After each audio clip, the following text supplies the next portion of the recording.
if you received a letter from the CRA asking for documents, don't ignore it, but also don't panic. Most of the time, these are just routine reviews and not full blown audits. The next 48 hours are very important for you to come up with a plan to make sure things get resolved quickly and not lead to full delays or long term delays. In this video, I'll explain to you what is a CRA letter and the best way for you to formulate a response to the CRA so that things get resolved in a nice manner. So you've been selected by the CRA, you received a letter in the mail from the CRA asking for something, okay? And usually what they're asking for is one or two things on your tax return that they want to proof or confirm, okay? So they're not asking to see your entire income tax return usually. They're just looking for one or two things in specific outlined in their letter that they want you to send in confirmation for. Okay, so there's two things that they want to do before they finalize their return.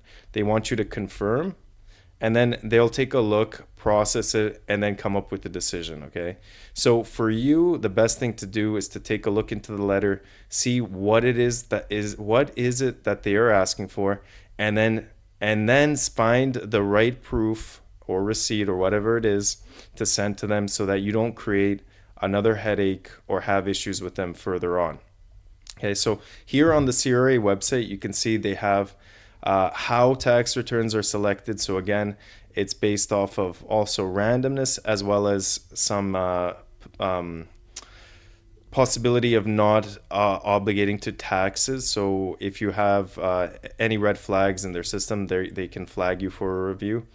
The types of reviews that they have, responding to them, as well as submitting documents and the most common adjustments. Okay, so again, we're going to go step by step to make sure you know what it is that the CRA is asking for, as well as how to send them the best type of proof. So when a review letter is sent, they're generally asking for something in the review that they want to confirm with you, whether it is, maybe you had a large donation, maybe you had a huge medical expense, maybe you had your tuition, whatever it is, or maybe you just had another deduction on your income tax return. So here, there are a bunch of kind of common adjustments here that I'll mention.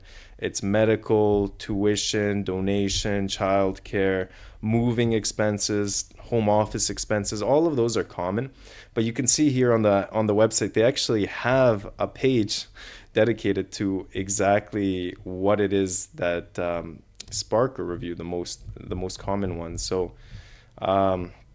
if you look here, so you have a no reply received, a document in a language other than English or French, moving expenses, other deductions. So if you had, for example, let's say interest expense that you were deducting, that would fall under other deductions.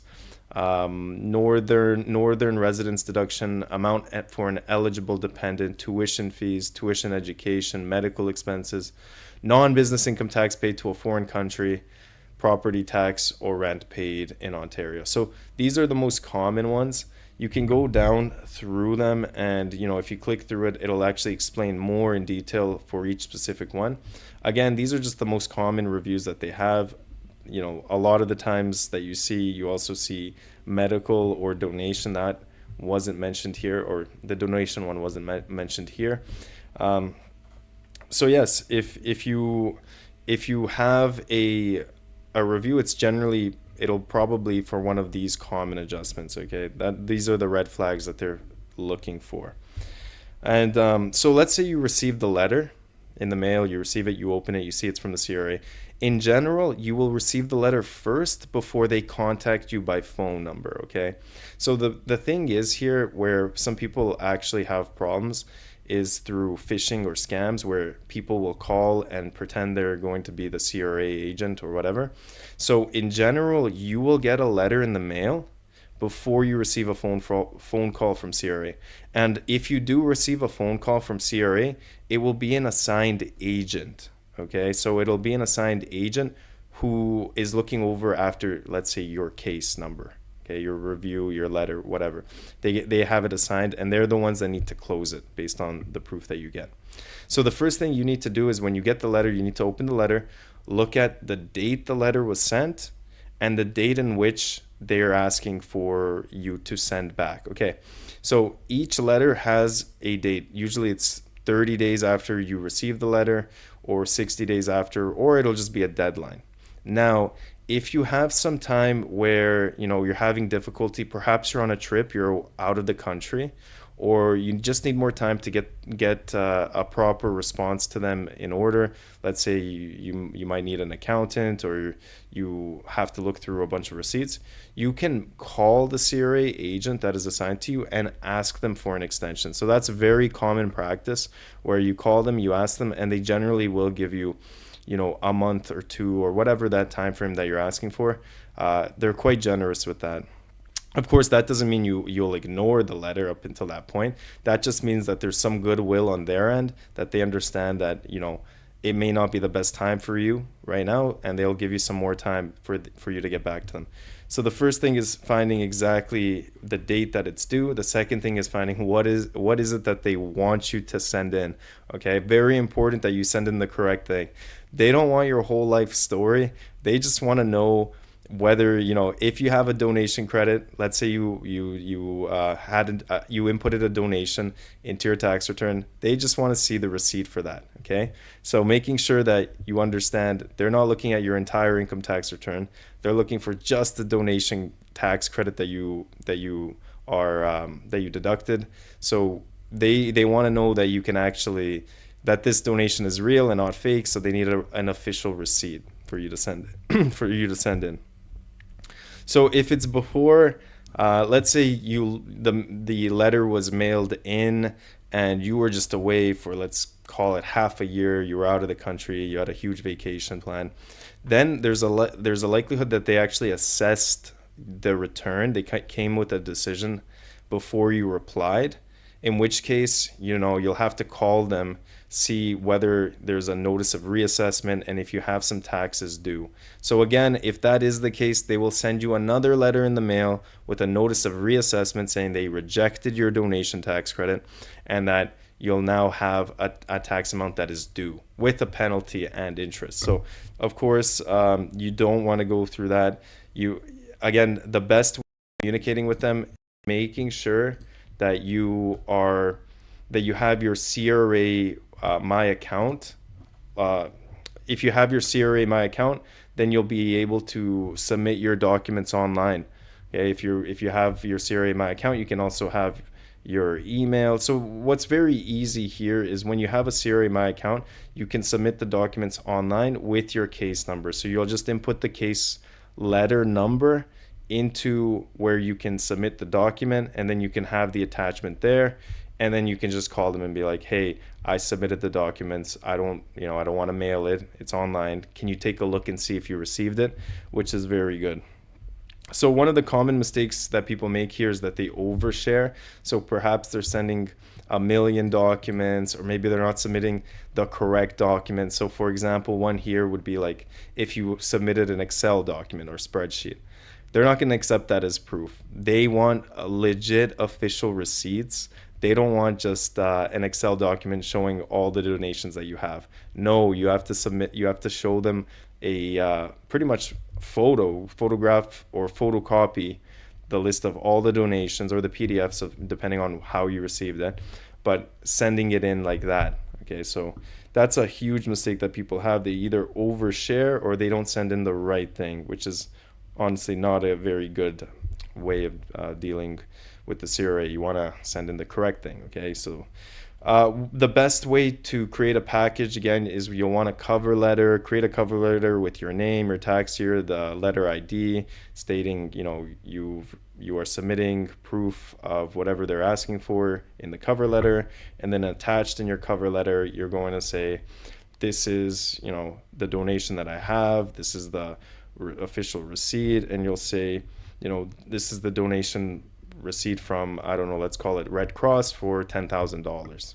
And then you'll have on the next page the official receipt donation, and then you can just submit it in one big package rather than submitting multiple documents. Especially if you have multiple donations, that would be super annoying to be submitting electronically, let's say 50 donations. Just have it in one big package, and it'll be easier for them to actually review as well.